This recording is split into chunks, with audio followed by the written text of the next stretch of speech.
আসসালামু আলাইকুম আরহামতুল্লাহি ওয়াবারাকাতুহ। মাশাআল্লাহ সাউন্ড ইউটিউব চ্যানেলের পক্ষ থেকে সবাইকে স্বাগতম জানাচ্ছি। আশা করছি সবাই ভালো আছেন। মিজানুর রহমান আজাহারির মাহফিলে কে কে বাধা দিচ্ছে, পিনাকি ভট্টাচার্য সুন্দরভাবে বুঝিয়ে দিলেন। আসুন পিনাকি ভট্টাচার্যের আমরা ভিডিওটা দেখে আসি, উনি কি বলেন। বুঝেছেন, এটা এটা নিয়ে ধরি। ওই যে কুদ্দুস বয়াতি আছে না, ওরা একটা চমৎকার গান আছে কলে, কোনটা ছেড়ে কোনটারে ধরি, শুনিছেন? শোনেন নাই? আরে এডিটর সাহেব এনে শুনে দেন না, এরপরে তো বাম্বু চলবে বরাবর, এনা সবাই এনার্জি নিয়ে আনি, তাই না? শোনেন।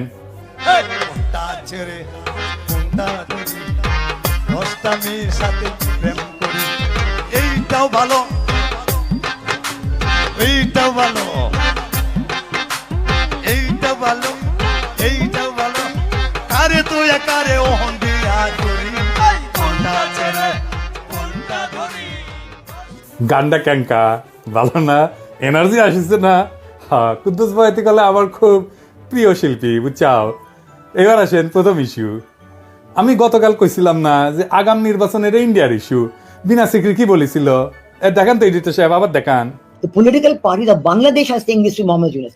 Elections first. The reforms are to be done only by an elected government. This is business. ঠিক তার পরদিন বলল ভারতীয় সেনা প্রধান যে 5 তারিখ নাকি সারাক্ষণ সে ওয়াকার সাহেবের টাচে ছিল। হ্যাঁ, ওর মুখেই শোনেন, নিজের মুখেই শুনেন। এই যে এডিটর সাহেব শুনে দেন। I'm in touch with the chief of Bangladesh during the time of when this changeover took place. I was in constant touch with him, and even thereafter, in November 24, we had a video conference also. As far as the military cooperation is concerned, is again going up in the same way. Our officers have moved there for the NDC also. When we talk about the relationship we should talk about when there is an elected government. So as of now, the relationship is with the military is well and perfect. তাইলে ওয়াকার সাহেবের মধ্যস্থতায় যা যা হয়েছে পাওয়ার ট্রান্সফারের, তা Indian সেনাবাহিনীর সাথে আলাপ করে হয়েছে, ঠিক কিনা? এবার বুঝেছেন তো বিপ্লব কখন কেমনে কোনটি গেছে? আমি কই নাই আগে কইছিলাম, কই নাই আগে ক্যান্টনমেন্টে যায়েন না কইছিলাম না? কইছিলাম।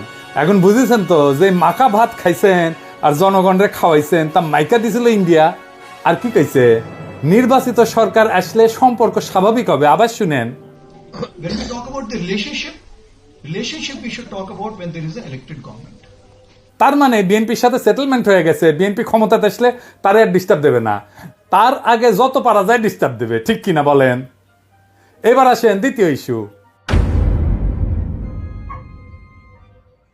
বিশিষ্ট বাম মোশাহিদা সুলতানা হাঙ্কেরে প্রথম আলো ওটা একটা জুলাই বিপ্লব নিয়ে কলাম লিখেছে। সেটি লিখেছে আনু মোহাম্মদ নাকি এক দফা ঘোষণা দিছিল, আর তারপরেই নাকি হাসিনা পলাইছিল, বুঝাও। লিখেছে প্রেস ক্লাবে হাসিনা পদত্যাগের এক দফা দাবি ঘোষণা করেন অধ্যাপক আনু মোহাম্মদ। ঘোষণার পরপর একটি মিছিল প্রেস ক্লাব থেকে যাত্রা করে শহীদ মিনার অভিমুখে। বিগত দিনগুলোর কারফিউর থমথমে পরিবেশকে পেছনে ফেলে এই মিছিলে অংশ নেয় দলমত, শ্রেণী, পেশা, বয়স নির্বিশেষে সব ধরনের মানুষ। হাসিনার পদত্যাগের দাবিতে ঐক্যমত এবং জনসমর্থন সেদিনই দৃশ্যমান হয় জনসমক্ষে।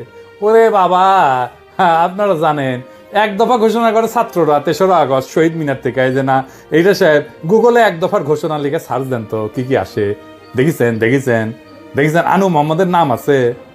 দ্রোহযাত্রার প্রধান দাবি কি ছিল? দ্রোহযাত্রা দিয়ে একটা সার্চ দেন না এডিটর সাহেব, 24 ঘন্টার মধ্যে সবার মুক্তি। দেখেছেন?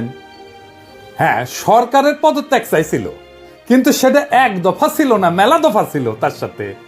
এভাবে ইতিহাস পাল্টায় যায়, বুঝছাও। এভাবেই প্রথম আলো তার পক্ষের বয়ান তৈরি করে বামেদের লেগে, মানে রক্ত দিল সবাই আর নেতৃত্ব হয়েছে বামের। এবার আসেন চট্টগ্রামের ওসি নিজামরে ধোলাই দেওয়ার ঘটনা, বিএনপির প্রতিক্রিয়া নিয়ে একটা কথা কয়ে নি। ওসি নিজাম একজন দুর্বৃত্ত পুলিশ অফিসার ছিল। ওসি নিজামউদ্দিনের মা খালেদা মেম্বার, সভাপতি বাংলাদেশ মহিলা আওয়ামী লীগ বড়ইতলি চকরিয়া। এই যে সিআইপি সালাউদ্দিনের পাশের ছবিটা দেখেন, আর একটা ছবি দেখেন ওসি নিজামের। দেখেছেন বন্দুক ধরে আছে কিংকা করিয়া। তখনও কোতোয়ালি থানার ওসি ইনভেস্টিগেশন। 2014 সালে চট্টগ্রাম বিএনপি পার্টি অফিসের সামনে বিএনপি কর্মীদের বুকে ও বন্দুক ধরেছে নিজের হাতে। দেখেছেন? ওরা কিছুই করা হয়নি, ধরে থানার দেওয়া হয়েছে, টানাটানির সময় জামা ছিঁড়িছে। থানার দেওয়া হয়েছে কেন? কারণ ওই ওসি নিজাম হৃদয় তারুয়ার মামলার আসামি যে শহীদদের, কিন্তু ধরে দেওয়ার পর দেখা গেল তার নামে পুলিশ মামলা থেকে বাদ দিয়ে দিছে। দেখেছেন, বাদীকে না জানায় মামলা থেকে নাম বাদ দেওয়া যায় না, বাদীকে জানানোই হয় না। এই মামলার তদন্তকারী কর্মকর্তাকে আমি জানবার চাই, আমারে নাম দিবেন, ওর তদন্ত আমি আর ধান্দায় দিব। এই নিজামরে ধরিছে শহীদুল ইসলাম শহীদ নামে স্বেচ্ছাসেবক দলের নেতা এক বীর যুবক, আমার স্যালুট তারে দল থেকে বহিষ্কার করে দিছে। কেন? দুইটা কারণ। দুর্নীতির দায় সাজাপ্রাপ্ত মীর নাসিরের ছেলে মীর হেলাল ছেলেটার বিরুদ্ধে অবস্থান নিছে। দেখেন, নেতা তারেক রহমান সাহেবের বক্তৃতা দেন এত পরিষ্কার ভাবে বোঝানোর পরে যারা না বুঝের ভান করে ইতারা দায় দায়িত্ব তো দল লইত কিলেই দুষ্ট গুরুত্ব শূন্য গোয়াল বহুত বেটার।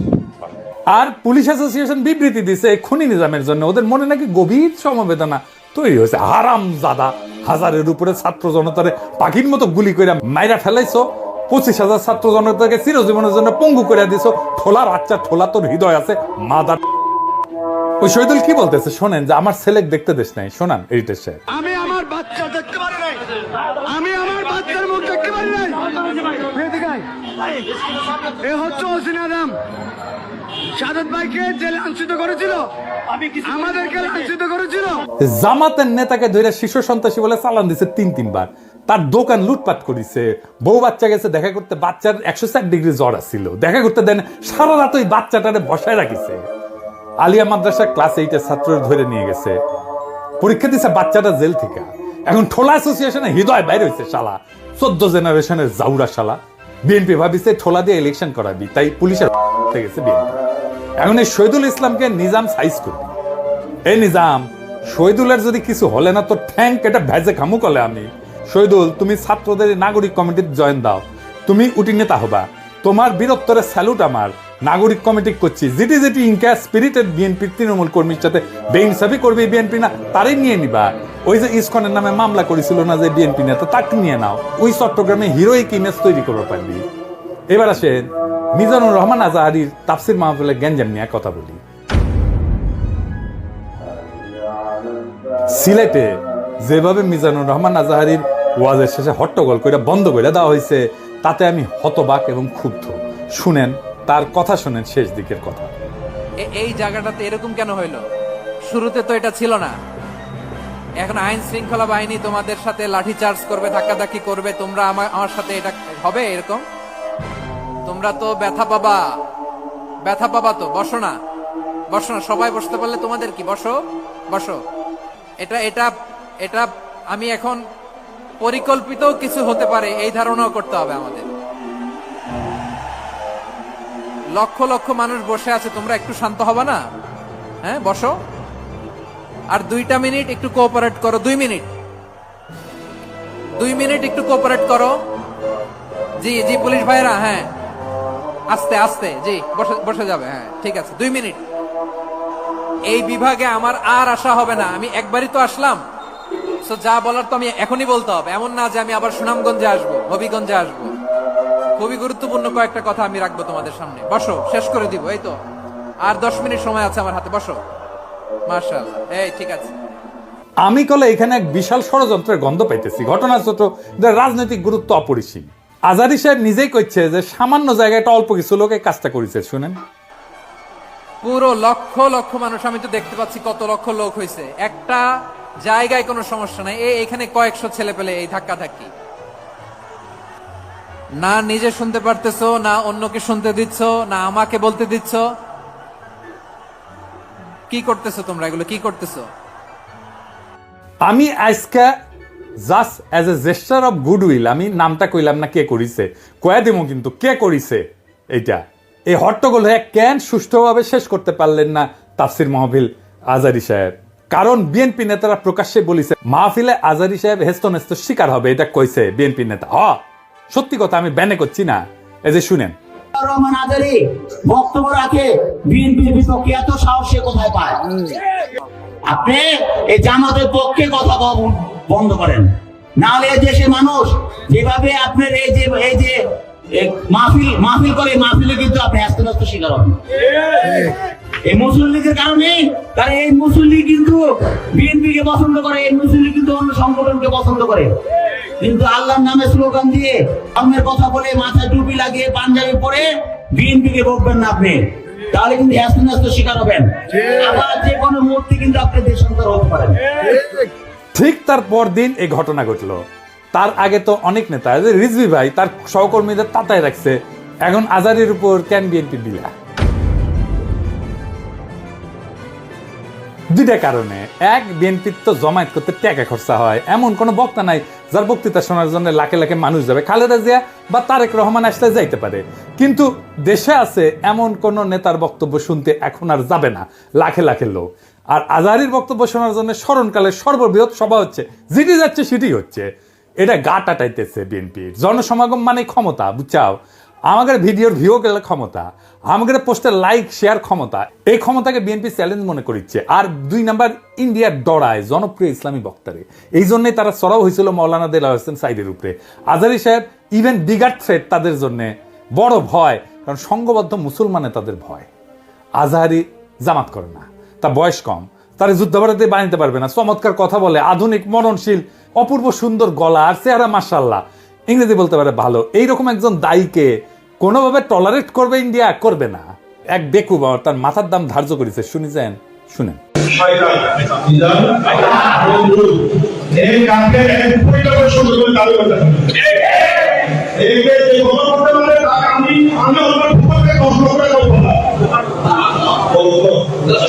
দেখেছেন তার জানের উপরে উঠে গেছে। পুলিশকে করছে ওই হারামজাদার এখনই ধরে প্যাকেট করেন, ওই যে কইছে 10 লাখ টাকা দিবে ও প্যাকেট করেন। বিএনপি নেতারাও খুব অপমানজনক ভাবে কথা কইছে যে আজহারী হুজুরের পিছে লাগিছে। দেখেন দুদু ভাই কয় আজার নাকি মাজার কি যেন আছে, দেখেন শুনেন। ওই যে কে যেন আজহার নাকি মাজার একজন আছে। দুদু ভাই, আপনারা যে বিএনপির দুদু বলে এটা জানেন? হ্যাঁ, দুদু দুদু, বুকের দুদু, বুকের দুদু নাম বিকৃত করেন কে? বেদবি কুটি থেকে শিখেছেন। আপনার কর্মী আপনার কথা না শুনে আজহারী হুজুরের কথা শুনবি? এটা জানেন না তো? কর্মীর সাথে তো যোগাযোগ নাই, জিজ্ঞেস করে দেখেন। আজহারী হুজুরের নাম শুনলে কয়বার সালাম দেয় শুনেন, আর আপনার পিছে যায় কি কয় শুনেন। নিজেরা বেশি হারকুলিস ভাবেন না, বুঝছেন? উঠলে দিন বাগে খেয়েছে। আওয়ামী লীগ আমলে ওয়াজে এসে আওয়ামী লীগ নেতারা চড়াও হইতো না, দেখেছেন না? চড়াও হইতো না, এখন বিএনপি নেতারা চড়াও হচ্ছে। এই যে দেখেন, এটা আমার শহরে বগুড়ায় মৌলানা বজরুল রশিদ মিয়া, আমি কলে খুব পছন্দ করি, খুব চমৎকার একজন আলেম, কলে খুব সুন্দর ওয়াজ করেন, উনার উপরে চড়াও হয়েছে। মিজাজ খারাপ হয়ে গেছে দেখে। আর চড়াও হয়েছে কে? আওয়ামী লীগের পান্ডা মোহনের ভাই বিএনপি নেতা বাদশা।